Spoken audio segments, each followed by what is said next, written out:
ఆంధ్ర తెలంగాణలో తక్కువ ఫీజులతో high quality results ఇస్తున్న ఏకైక సంస్థ తిరుమల్ ఐఏఎస్ ఇన్స్టిట్యూట్. పాపం పండిన రోజు కాలం విధించే శిక్ష నుంచి ఎవరూ తప్పించుకోలేరు. అందుకు ఖమ్మం ఘటనే నిదర్శనం. 2020లో భార్యను చంపిన భర్త అత్తలకు జీవిత ఖైదు విధించారు. అంటే దాదాపు 5 ఏళ్ల తర్వాత భార్యను వేధించిన భర్తకు చిత్రహింసలకు గురిచేసిన అత్తకు ఖమ్మం జిల్లా ప్రధాన న్యాయమూర్తి రాజగోపాల్ శిక్షను ఖరారు చేస్తూ తీర్పునిచ్చారు.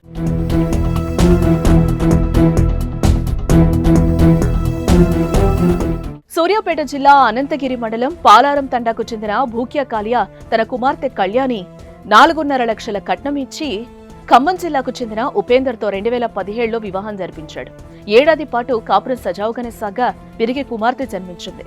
ఆ తర్వాత ఉపేందర్ మంగాపురం తండాకు చెందిన మరో మహిళతో వివాహేతర సంబంధం పెట్టుకుని అదనపు కట్నం తీసుకురావాలని కళ్యాణిని వేధించసాగాడు. ఇతనికి అక్రమ సంబంధంగా వేరే వివాహితతో కూడా అక్రమ సంబంధం ఏర్పరచుకున్నట్టు కూడా ఆ యొక్క నివేదిక ఇన్వెస్టిగేషన్లో పొందుపరచడం జరిగింది.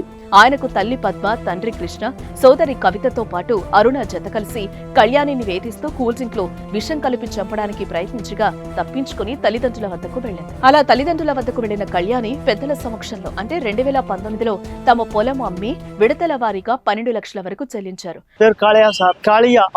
సూర్యాపేట జిల్లా సార్, మండలం అనంతగిరి మండలం సార్, పాలారం సార్, ఒకటే బిడ్డ ఒకటే కొడుకు సార్. 2017లో పెళ్లి చేసినాం సార్, ప్రేమించుకున్నాం సార్. కట్నం కావాలంటే కట్నం ఇస్తామని ఇచ్చిందాగా వదిలిపెట్టలేదు సార్. పొలం అంటే పొలం అమ్మిచ్చినాం సార్. సీన్ కట్ చేస్తే 2020 ఫిబ్రవరి 12న కళ్యాణి తండ్రి అల్లుడు ఫోన్ చేశాడు.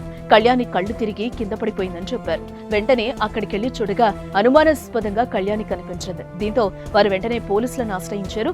అలా కొన్నేళ్ల పాటు సాగిన ఈ కేసులో కళ్యాణి భర్త ఉపేందర్, ఆయన తల్లి పద్మ ఇలా మొత్తం 21 మంది సాక్షులను ఈ కేసులో విచారించారు. అయితే ఈ కేసులో చివరగా కళ్యాణి భర్త ఉపేందర్, ఆయన తల్లి పద్మపై నేరం రుజువు కావడంతో యావజ్జీవ శిక్షతో పాటు 10,000 రూపాయల జరిమానా విధిస్తూ తీర్పునిచ్చారు ఖమ్మం జిల్లా ప్రధాన న్యాయమూర్తి Rajagopal. 302, 304B and 498A, 34 of IPC సెక్షన్ల కింద వాళ్ళని జీవిత ఖైదు కింద ఏకకాలంలో జీవిత ఖైదు అనుభవించారని చెప్పి తీర్పు ఇవ్వడం జరిగింది. ఇక మొత్తానికి 5 ఏళ్ల తర్వాత తమ కూతురు కేసులో న్యాయం జరగడంతో తల్లిదండ్రులతో పాటు కుటుంబ సభ్యులు హర్షం వ్యక్తం చేస్తున్నారు. కళ్యాణిని కిరతకంగా చెప్పారు సార్ ఉపేందర్ను వాళ్ళత్త, కానీ వాళ్ళకి శిక్ష పడ్డది సార్, అది మాకు సంతోషం.